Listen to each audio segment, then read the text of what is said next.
Hello guys, welcome back to another video. Sohail Aziz here, and today we are talking about the general exam rules and guidelines for the TOEFL iBT. So if you haven't watched the previous video, I shared my personal experience and also tips and tricks for each section of the TOEFL iBT, because I have taken the TOEFL iBT recently, scored 106 out of 120. If you haven't watched that video, you gotta go and watch that video. Today we're talking about the general exam rules and guidelines for TOEFL iBT. So if you sit for the TOEFL iBT, you gotta follow these rules, and only then you will be able to get your result. So I'm going to talk about them one by one, and the reason why I'm making this video is to prepare you guys beforehand for the test, so it will help you feel more confident if you know these rules already before the exam. So we're going to start with rule number 1, which is clear your desk and surrounding area. So for example, let's suppose this is the desk, laptop, and this is my setup for the TOEFL iBT. So what I have to do is that I will leave my laptop. If I use a webcam, an external webcam, I'll leave the external webcam, a whiteboard, in marker and duster. Only that. You need to keep your phone away from you. You need to keep your passports or national ID card away from you. Once you just verify your passport, the proctor will tell you to keep your mobile phone, your passport, and these things away from you. If you have any drinks or something, like my test was around 12 a.m. at midnight, and I had a coffee on my desk, and he told me to even move the coffee away from the desk. So rule number 2 is stay connected to power source.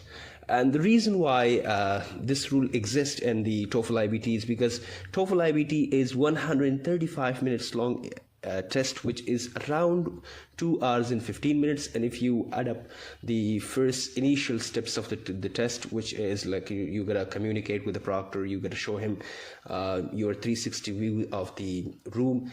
So if you combine that, then the TOEFL iBT is roughly around 2.5 hours. So you have to connect to a charger. The third rule for the TOEFL iBT is your mic and webcam must remain on throughout the test. Okay, so this is something you need to pay your attention to. If you're using a webcam, you gotta just make sure that the webcam is connected to your laptop throughout the entire test. And the same goes for your mic as well, because the proctor will be there. He will be, proctoring your test from the start all the way to the end. So he needs to see you, and also he needs to hear your voice. And so that's why this is a rule, that your mic and webcam must remain on throughout the test. Rule number 4 for the TOEFL iBT is no phones or headphones. As I mentioned earlier, your proctor will ask you to turn off your phone in front of the camera, and then keep your phone right in the back. So that's why you're not allowed to have your phone near you. You're not allowed to use headphones or earphones or AirPods. If you want to take the TOEFL iBT, even for listening, you just gotta use your laptop's loudspeaker for that. You're not allowed to use any sort of headphones. Rule number 5 is no dual monitor. So people connect a second monitor to their laptop and they use that to take the test. It is prohibited in the TOEFL iBT. You cannot use a dual monitor. You have to use only your laptop, and that's it. Okay. Rule number 6 is no talking. When you're taking the test, you're not allowed to talk. Okay, so the first thing, like when you start the test, the proctor will make himself assure that you are all alone in your room. And still, if you are all alone in your room, still you are not allowed to talk unless it is the speaking section. So that is a rule. Rule number 7 is you must be alone in the room.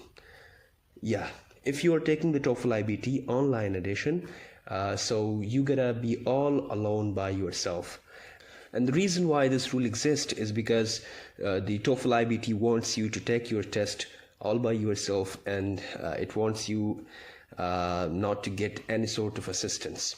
So when you're taking the test, the proctor will tell you to show the main door of the room, and then he will tell you to lock the room, to lock the door, and after that he will tell you to sit for the exam. So you have to be all alone.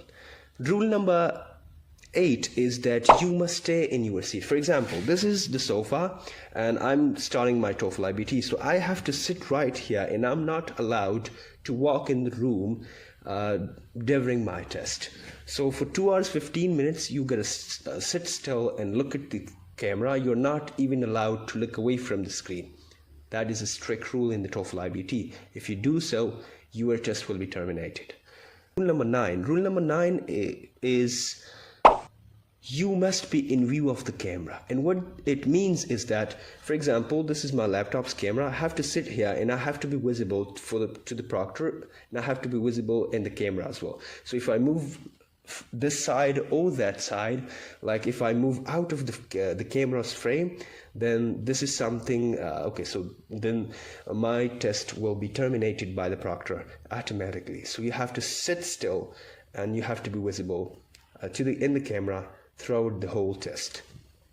Rule number 10 is you may use a whiteboard or transparent sleeve with dry erase markers. This is one of the best things about TOEFL iBT, that it allows you to have a whiteboard and a marker alongside the duster and take notes in listening and also in speaking sections. And I think that when you're having a whiteboard or transparent sleeve, then the marker that which you are using has to be the erase markers, which means that when you take the notes, you have to erase all the notes, because there are some markers which are not erasable. So you should avoid using those markers, and you have. Rule number 11 is that if you need to use the restroom, please use it before the start of the test, as you will not get any breaks during the test. And I think I didn't know this rule, and lucky for me that the proctor actually reminded me when I sat for the test, and before starting the test, during the checkups, he reminded me that if you want to use the restroom, you got to use it right now, or you will not be allowed to use the restroom during the test. And if you go to the restroom during the test, your test will be terminated. So if you are whenever you are taking the TOEFL iBT, you have to use the restroom. You have to make yourself completely comfortable, and then you have to sit for the test. And the rule number 12 is that if you stay disconnected for more than 15 minutes, your session will be terminated. So most of the times, when you're living in countries like Afghanistan, we have lots of internet problems here. So the first thing that you got to be cautious about this one, you have to find a place or a spot where the internet speed is good, and then you should take the TOEFL iBT. But still, if any sort of error happens, for example, most of the times people do not plug the charger in to their laptop, and their laptop just, their laptop's batteries dies in the middle of the test. So you have time, you have 15 minutes. Inside the 15 minutes, you have to re-enter the exam and you have to resume the test. If you stay disconnected for more than 15 minutes, your session will be terminated. And rule number 13 is that at the end of your exam, you must clear your whiteboard or transparent sleeve. So when you finish the test, your proctor will tell you to show the whiteboard to him, and you gotta just erase the whiteboard, you gotta clean it, and then you have to show him the front and the back side of the whiteboard to the proctor, and he will make sure that you haven't taken any notes from the test. So that is another rule for the TOEFL iBT. Okay, so those are the rules that you have to follow on your test day, and I hope this video will be helpful to you. If you're taking the TOEFL iBT anytime soon, you gotta watch my previous video, which I have made upon my own experience of the test, and I have shared my personal tips and tricks in order to get a good score on the test as well. So you gotta watch that video, and I'll see you guys in the next one. Bye.